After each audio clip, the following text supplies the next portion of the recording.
चंबल और डकैतों का एक पुराना रिश्ता है। एक और पुराना रिश्ता है फिल्मों और डकैतों का। पब्लिक से पूछा जाए तो दो नाम जरूर आते हैं हमारे दिमाग में, एक शेखर कपूर की द बैंडिट क्वीन और दूसरी तिग्मांशु धूलिया की पान सिंह तोमर। पान सिंह तोमर में इरफान एक जगह बोलते हैं, बीहड़ में बागी होते हैं, डकैत मिलते हैं पार्लियामेंट में। दोनों फिल्मों का ये अनजाना नाता है कि फूलन देवी बागी बनी, डकैत बनी और फिर पार्लियामेंट भी पहुंची। फिर लगा कि जिंदगी सरस हो गई है, लेकिन घर के गेट पर ही फूलन की गोली मारकर हत्या कर दी गई। एक कहानी फूलन देवी की है जिन पर एक फिल्म बन चुकी है। एक और कहानी उस आदमी की जिस पर फूलन देवी की हत्या का इल्जाम लगा, सजा हुई, और वो कहानी भी कम फिल्मी नहीं है। इसमें शामिल है बदले के इरादे से की गई हत्या, फिल्म स्टाइल में जेल से फरार होना, और कहानी 1000 किलोमीटर का सफर कर पहुंचती है 1000 साल पीछे भी। एक राजा की अस्थियों की बात आती है और जेल से फरार हुआ आदमी पब्लिक के लिए रातों रात हीरो बन जाता है। नमस्कार, मेरा नाम है निखिल और आप देख रहे हैं तारीख, जिसमें हम सुनाते हैं उस तारीख से जुड़ी हुई भारत की ऐतिहासिक कहानियां। आज 17 फरवरी का दिन है और आज की तारीख का संबंध है फूलन देवी हत्याकांड से। Brought to you by Kuku FM. Download the app now. शुरू करने से पहले आपको बता दें कि तारीख के इस एपिसोड के पार्टनर हैं कुकू एफएम ऐप। जैसे हम आपको इतिहास की कहानियां सुनाते हैं, उसी तरह कुकू एफएम ऐप पर भी आपको देश, दुनिया, साहित्य, समाज, दर्शन, विज्ञान जैसे कई कैटेगरीज में ऑडियो बुक्स मिल जाएंगी। ऑडियो बुक से फ़ायदा ये है कि आप दूसरे काम करते हुए भी अपनी मनपसंद किताबें सुन सकते हैं। जी हाँ, किसी ने रिकॉर्ड किया हुआ है, वो आपको सुनाई आएगी पूरी किताब। कुकू एफएम लाया है एक विशेष ऑफर। इसके तहत कुकू एफएम के प्रीमियम सब्सक्रिप्शन पर आप 50% की छूट पा सकते हैं। ऑफर का लाभ कैसे मिलेगा? बस प्रीमियम सब्सक्रिप्शन लेते वक्त एक छोटा सा कोड आपको डालना है। कोड है LT50। चलिए अब चलते हैं मुख्य किस्से पर। शुरुआत फूलन देवी की कहानी से करते हैं। यूपी के जालौन में एक गांव है घूरा का पूर्वा। इसी गांव में 10 अगस्त 1963 को फूलन का जन्म हुआ। मल्लाह परिवार में जन्मी फूलन के लिए गरीबी जन्मजात थी, लेकिन कमजोरी नहीं। बचपन से ही फूलन ने अपनी माँ से एक कहानी सुनी कि कैसे उसके चाचा ने उसके परिवार की जमीन हड़प ली थी। 10 साल की फूलन जाकर अपने चाचा के घर के सामने बैठ गई, धरना भी दिया। उससे बात नहीं बनी तो ऐसा कहते हैं कि कहाँ सुनी में उसने अपने चाचा के सर पर ईंट दे मारी थी। उस बच्ची ने, बच्ची फूलन की बात कर रहे हैं। फिर क्या था, 10 साल की लड़की का ब्याह कर दिया गया 50 साल उम्र के आदमी से। उस आदमी ने 10 साल की बच्ची से बलात्कार भी किया। सेहत खराब हुई तो फूलन मायके लौट गई। फिर दोबारा ससुराल भेज दिया गया। तब तक पति दूसरी शादी कर चुका था। सभ्य समाज का साथ नहीं मिला तो फूलन की दोस्ती कुछ डाकुओं से हो गई। धीरे धीरे फूलन इनके गैंग में जुड़ गई। गैंग का सरदार था बाबू गुज्जर। उसने फूलन पर गलत नजर डाली तो गैंग के एक अन्य सदस्य विक्रम मल्लाह ने बाबू गुज्जर की हत्या कर दी। धीरे धीरे विक्रम मल्लाह और फूलन का गैंग बड़ा होता गया, दूसरे गैंग्स भी बड़े होते गए। लड़ाई होनी स्वाभाविक ही थी। एक ही बीहड़ में ये सारे लोग चल रहे हैं, चंबल में, चंबल संभाग। ऐसा ही एक गैंग था ठाकुरों का गैंग, जिसके सरगना थे श्री राम ठाकुर और लाला ठाकुर, दो लोग। ये लोग बाबू गुज्जर की हत्या से बौखलाए हुए थे और हत्या का जिम्मेदार मानते थे फूलन देवी को। इसलिए पहले तो श्री राम ठाकुर की गैंग ने विक्रम मल्लाह को मारा और उसके बाद फूलन को किडनैप कर 3 हफ्ते तक उनका बलात्कार किया।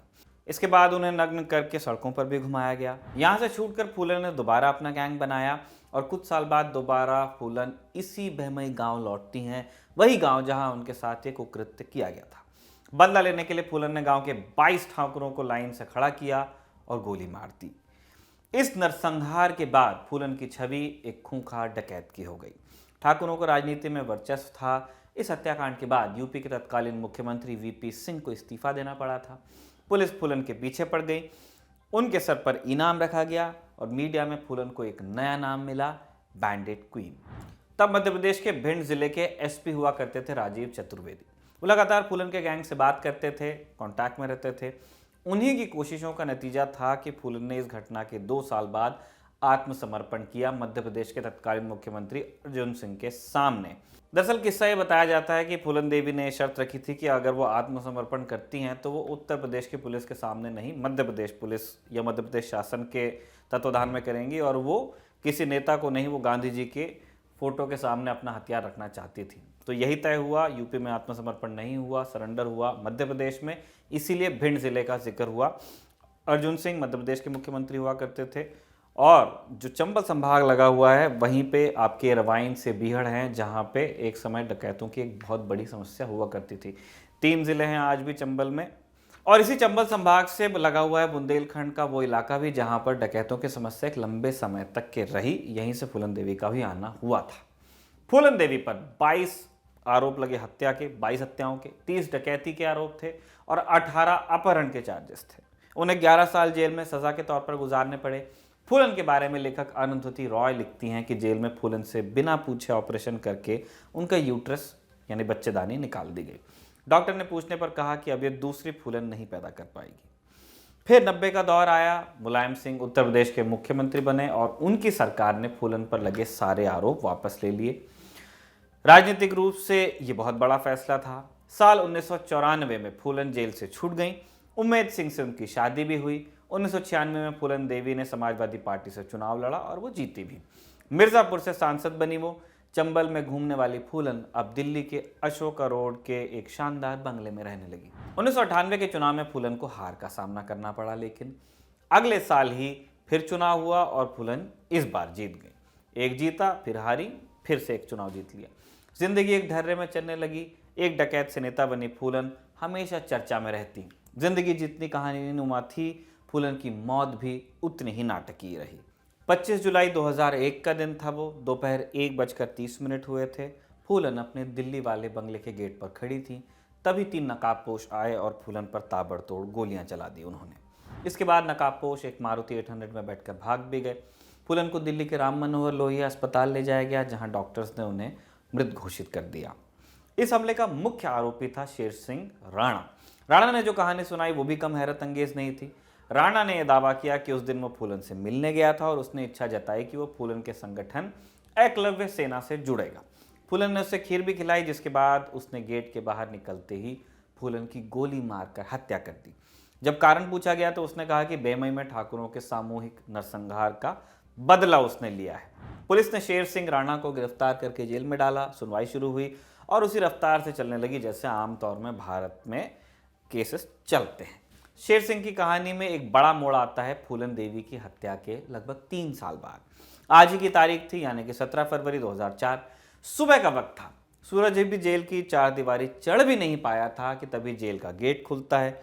2 लोग बाहर आते हैं। एक पुलिस वाला जिसके हाथ हथकड़ी डाले, एक अभियुक्त भी था साथ में। एक पुलिस वाला, एक अभियुक्त। गार्ड ने पूछा तो पता चला कि सुनवाई के लिए कैदी को ले जाया जा रहा है। और इसके बाद सिर्फ एक खबर आई, वो ये कि शेर सिंह राणा जेल से फरार हो चुका था। कैसे? दरअसल इसके 1 साल पहले से ही शेर सिंह फरार होने की योजना बना रहा था। उसके खिलाफ साक्ष्य इतने पुख्ता थे कि उसे लगता था कि उसे फांसी की सजा हो जाएगी।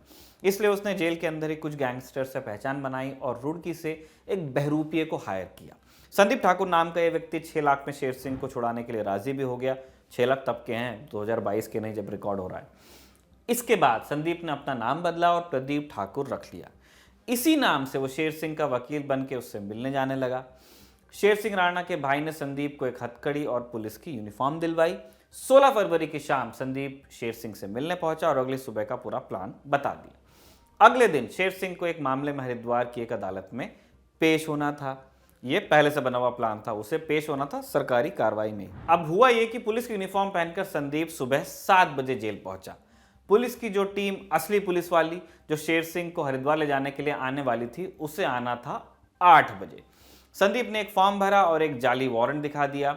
इसके बाद उसने शेर सिंह राणा को हथकड़ी पहनाई और जेल से बाहर लेकर चला गया। इतना ही नहीं, उसने जेल से 40 रुपए भी लिए, जो कि कैदी को बाहर ले जाने पर डाइट अलाउंस के तौर पर मिलते थे। जेल से बाहर पहुंचकर दोनों यानी कि संदीप और शेर सिंह एक ऑटो में बैठे और दिल्ली के कश्मीरी गेट ISBT पहुंचे। यहां से दोनों ने गाजियाबाद के लिए एक बस पकड़ी और गाजियाबाद से दोनों रास्ते अलग अलग अपने अपने चले गए। राणा ने मुरादाबाद की बस पकड़ी और उसके बाद वो रांची पहुंचा।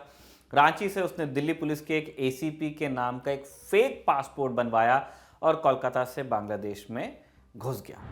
अगले 2 साल वो बांग्लादेश में रहा और अलग अलग देशों में घूमता भी रहा। संदीप को पुलिस ने 2004 में ही गिरफ्तार कर लिया था और उसी के थ्रू पुलिस ने शेर सिंह राणा का पता भी लगाया।